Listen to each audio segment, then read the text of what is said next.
Dan jangan lupa untuk subscribe YouTube channel Metro TV News dan juga nyalakan notifikasinya. Bismillahirrahmanirrahim. Assalamualaikum warahmatullahi wabarakatuh. Selamat pagi, salam sejahtera bagi kita semuanya. Sampurasun. Pertama-tama saya ingin menyampaikan terima kasih dan penghargaan yang setinggi-tingginya pada Gubernur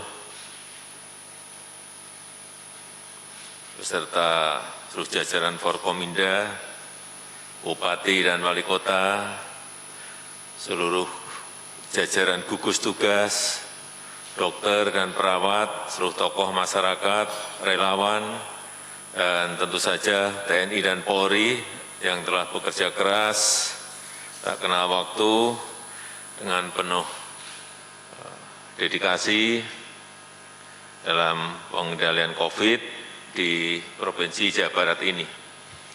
Bapak, Ibu, dan saudara-saudara sekalian, kita tahu bahwa 215 negara di dunia ini semuanya terpapar oleh COVID dan sampai hari ini 19,7 juta penduduk dunia terinfeksi COVID dan 728.000 meninggal karena COVID. Di negara kita sendiri sampai hari ini positif COVID ada 127.000 dan yang sembuh ini alhamdulillah 82.000, jadi 127.000 yang sembuh 82.000 dan yang meninggal 5.700. Ini patut kita syukuri dan tadi sudah disampaikan oleh Bapak Gubernur mengenai kondisi yang ada di Jawa Barat. Rata-rata semuanya sudah pada posisi warna kuning dan hijau, dan saya harapkan ini terus dipertahankan, dikendalikan. Syukur yang kuning bisa dilarikan semuanya ke hijau. Tetapi sekali lagi ancaman COVID ini belum selesai sampai nanti yang namanya vaksin itu bisa divaksinasikan kepada seluruh rakyat di tanah air ini. Saya hanya ingin menyampaikan sedikit mengenai pentingnya strategi intervensi berbasis lokal, dan ini saya kira sudah dikerjakan oleh Provinsi Jawa Barat, ini agar diteruskan. Artinya skop dalam wilayah kecil ini yang paling penting. PSBB tingkat desa, PSBB tingkat kampung, saya kira melokalisir COVID di dalam skop-skop kecil ini akan lebih memudahkan kita dalam menyelesaikan masalah-masalah yang ada di lapangan, sehingga tidak satu sisi tidak mengganggu wilayah yang besar, dan di sisi yang lainnya juga dari sisi ekonomi kita tidak terganggu banyak. Yang kedua, manajemen krisis ini saya harapkan dari Pangdam beserta seluruh jajarannya, Polda seluruh jajarannya juga membackup terutama dalam kedisiplinan terhadap protokol kesehatan. Utamanya lagi penggunaan masker. Utama urusan masker ini, di samping tentu saja yang berkaitan dengan jaga jarak, cuci tangan, tidak berada dalam kerumunan jumlah banyak, tapi masker menjadi kunci. Seperti tadi disampaikan oleh Pak Gubernur, pilih lockdown atau pilih masker, pilih PSBB atau pilih masker. Kita pilih pakai masker. Tapi memang kita tahu di masyarakat kita survei yang kita lakukan di saya nggak menyebut provinsinya, 70% belum memakai masker. Ini di satu provinsi di Jawa. Ini sebuah angka yang besar sekali. Kita harapkan di sini, saya sudah menyampaikan dalam 2 minggu ini, dibantu oleh TNI Polri, gugus tugas daerah, betul-betul urusan masker ini kita kerjakan secara all out dan masif. Jadi tolong permintaan untuk masker disampaikan kepada Ketua Komite, Ketua Satgas, sehingga benar-benar urusan yang berkaitan dengan masker ini bisa kita selesaikan, karena ini akan menyelesaikan banyak hal yang berkaitan dengan COVID.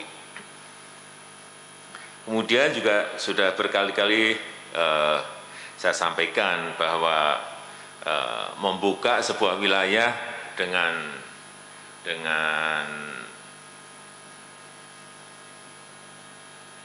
kondisi yang ada, jangan sampai langsung dibuka. Ada tahapan-tahapan prakondisi, diprakondisikan dulu. Kemudian kita memilih waktu, memilih timing ini penting sekali. Yang kedua timing, kapan itu dibuka. Karena jangan sampai dengan kita menyampaikan masuk ke new normal, dianggap kita ini sudah nggak ada masalah. Ini yang harus diingatkan pada masyarakat. Di timing membuka itu penting sekali. Kemudian yang ketiga, prioritas sektor itu betul-betul harus dilihat sektor mana yang dibuka terlebih dahulu. Tidak semuanya langsung dibuka, tahapan-tahapan itu mesti dilakukan. Sektor yang resikonya rendah itu didahulukan, sektor yang resikonya tinggi tolong direm untuk diberikan di bagian belakang saja. Yang kedua, saya ingin berbicara masalah yang berkaitan dengan ekonomi. Urusan kesehatan, urusan ekonomi ini dua hal yang sama-sama penting. Tidak bisa kita hanya ngurusi urusan COVID, urusan kesehatan, tapi urusan ekonominya tidak diurus. Ini juga akan menimbulkan problem sosial ekonomi di masyarakat. Oleh sebab itu, berulang-ulang saya sampaikan, gas dan remnya ini, bupati, wali kota, gubernur ini betul-betul harus manajemennya dikendalikan dengan ketepatan yang baik. Saya ingin mengingatkan kembali urusan bantuan sosial, bansos, agar dicek betul, jangan sampai ada kondisi-kondisi di masyarakat yang namanya kekurangan yang berkaitan dengan misalnya sembako. Kita memiliki kemampuan untuk memberikan itu kepada masyarakat. Tolong disampaikan kalau ada hal yang memang perlu dibantu dari pemerintah pusat. Kemudian yang berkaitan dengan bansos kan dari pusat sudah diberikan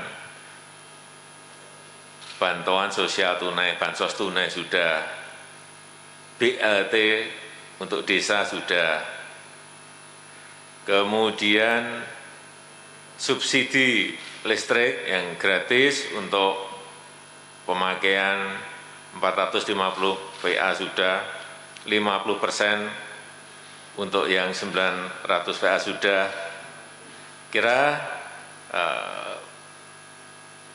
stimulus ekonomi untuk usaha-usaha kecil juga sudah dilakukan lewat perbankan. Sebentar lagi kita akan mengeluarkan yang namanya bansos produktif. Ini untuk UKM, akan diberikan kepada 13 juta usaha mikro, usaha kecil kita. Bantuan modal kerja darurat sebesar 2.400.000. Dan juga akan diberikan kepada 13 juta pekerja. Ini di luar 10 juta yang kartu prakerja, beda lagi. Kartu prakerja itu untuk yang terkena PHK, kalau yang ini tadi untuk yang masih bekerja juga akan diberikan bantuan. Tapi yang ikut dalam BPJS Ketenagakerjaan. Insya Allah dalam seminggu 2 minggu ini sudah akan keluar. Kenapa bantuan-bantuan ini diberikan? Kita harapkan stimulus untuk ekonomi kita, terutama yang menengah bawah, bisa diberikan sehingga ada daya beli di sana. Konsumsi domestik kita juga akan naik. Sehingga kita harapkan pertumbuhan ekonomi secara nasional ini akan tumbuh lebih baik dari kuartal yang kemarin. Kita tahu kuartal pertama 2020 kita masih tumbuh 2,97. Negara lain sudah banyak yang negatif, kita masih tumbuh positif 2,97. Tetapi di kuartal kedua kita sudah masuk ke minus. Dari 2,97 positif langsung minus 5,32. Ini hati-hati. Tadi di Jawa Barat juga di kuartal kedua juga sudah berada pada posisi minus 5,9. Ini hati-hati, tetapi saya optimis di kuartal ketiga kita akan lebih baik dari yang kuartal yang kedua. Dan kita harapkan kita ingin tumbuh positif, tapi memang ini perlu kerja keras. Oleh sebab itu, saya minta kepada Gubernur, Bupati, Wali Kota agar yang namanya belanja dari APBD ini disegerakan untuk direalisasikan.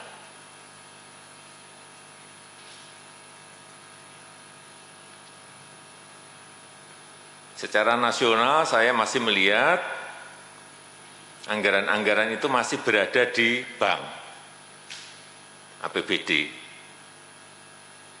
Masih 170 triliun di bank. Artinya penggunaannya memerlukan kecepatan, terutama di kuartal ketiga ini. Kunci ada di bulan Juli, Agustus, dan September. Supaya kita tidak masuk dalam kategori resesi ekonomi. Tapi kita juga patut bersyukur, meskipun kita minus 5,32, coba kita lihat. Italia minus 17,3. Jerman minus 11,7, Perancis minus 19, negara-negara Amerika minus 9,5. Ini patut kita tetap harus alhamdulillah, patut kita syukuri itu. Oleh sebab itu sekali lagi realisasi anggaran ini agar disegerakan, terutama dalam kuartal ketiga. Sekali lagi, Juli, Agustus, September ini sangat menentukan. Begitu kita belanjakan